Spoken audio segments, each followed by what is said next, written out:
Assalamualaikum warahmatullahi wabarakatuh. Kembali lagi di podcast kita pada hari ini. Kita akan membahas tentang merkantilisme dalam kajian ekonomi politik global. Pertama kita sapa dulu dong narasumbernya. Boleh perkenalkan diri dulu, Mbak?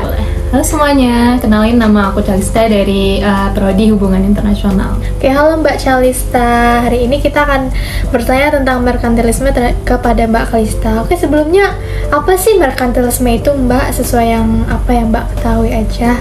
Oke teman-teman, jadi sini kita bakal bahas merkantilisme ini sepemahaman aku aja ya teman-teman. Oke. Jadi kan merkantilisme itu perspektif yang muncul pada saat itu pada abad ke-16 sampai 18 lah gitu di Eropa Barat. Pada saat itu negara-negara kayak Inggris, Spanyol maupun Prancis itu lagi gencar-gencarnya banget nih berdagang ke luar negeri. Nah pada saat itu negara-negara itu mikirnya tuh kayak kalau misalkan mau negara itu mau kuat atau sejahtera itu diukurnya dari seberapa banyak sih aset atau modal logam mulia yang mereka punyai kayak emas sama peraknya gitu. Jadi kalau semakin banyak mereka punya emas dan perak itu maka negara itu tuh dianggap semakin sejahtera atau semakin kuat gitu. Nah merkantilisme ini juga kayak negara tuh bener-bener memiliki peran penting banget di sini. Negara itu berperan aktif dalam kegiatan ekspor, impor, dan mengatur segala sesuatu lah yang berhubungan sama perdagangan di sana. Nah mereka juga kayak membatasi impor, tapi ekspornya tuh digencarin banget gitu loh buat dapat keuntungan yang besar gitu. Oke, Mbak. Kira-kira nih Mbak, pada masa itu nih merkantilisme ini memberikan manfaat atau justru sebaliknya malah menimbulkan masalah nih? Boleh dijelaskan nggak Mbak? Oke, jadi kalau buat manfaat atau masalahnya nih mungkin menurut aku sih itu lebih ke 50-50 lah ya bisa dibilang, karena kan pada saat itu pastinya banyak juga negara yang berdagang internasional gitu. Pastinya mereka dapat banyak keuntungan, emas, perak gitu-gitu, dan bisa mungkin memperkuat hubungan antara satu negara dengan negara lain gitu dengan berdagang internasional. Tapi juga nggak bisa kita pungkiri nih kalau misalkan ada sisi buruknya juga lah gitu.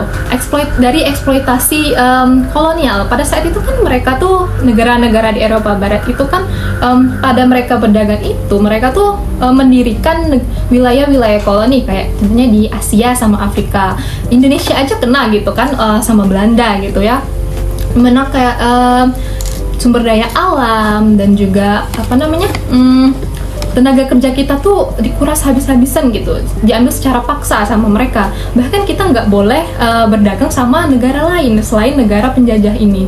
Jadi bisa dibilang ya itu nggak adil kan buat negara koloni itu tadi.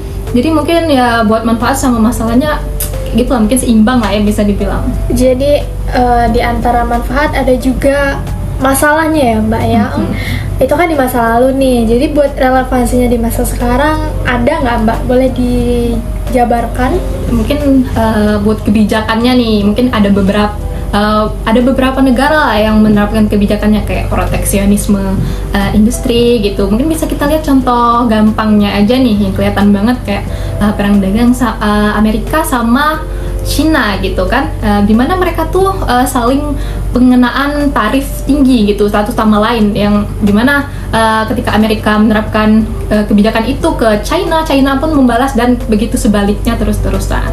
Dimana nggak cuma itu aja, tapi ada kebijakan lain kayak subsidi ekspor dan pembatasan impor, dimana negara lain juga menerapkan ini. Gitu aja sih buat relevansinya kalau di zaman sekarang ya. Nah, oke, begitulah kira-kira penjelasan merkantilisme dari narasumber Mbak Calista ini.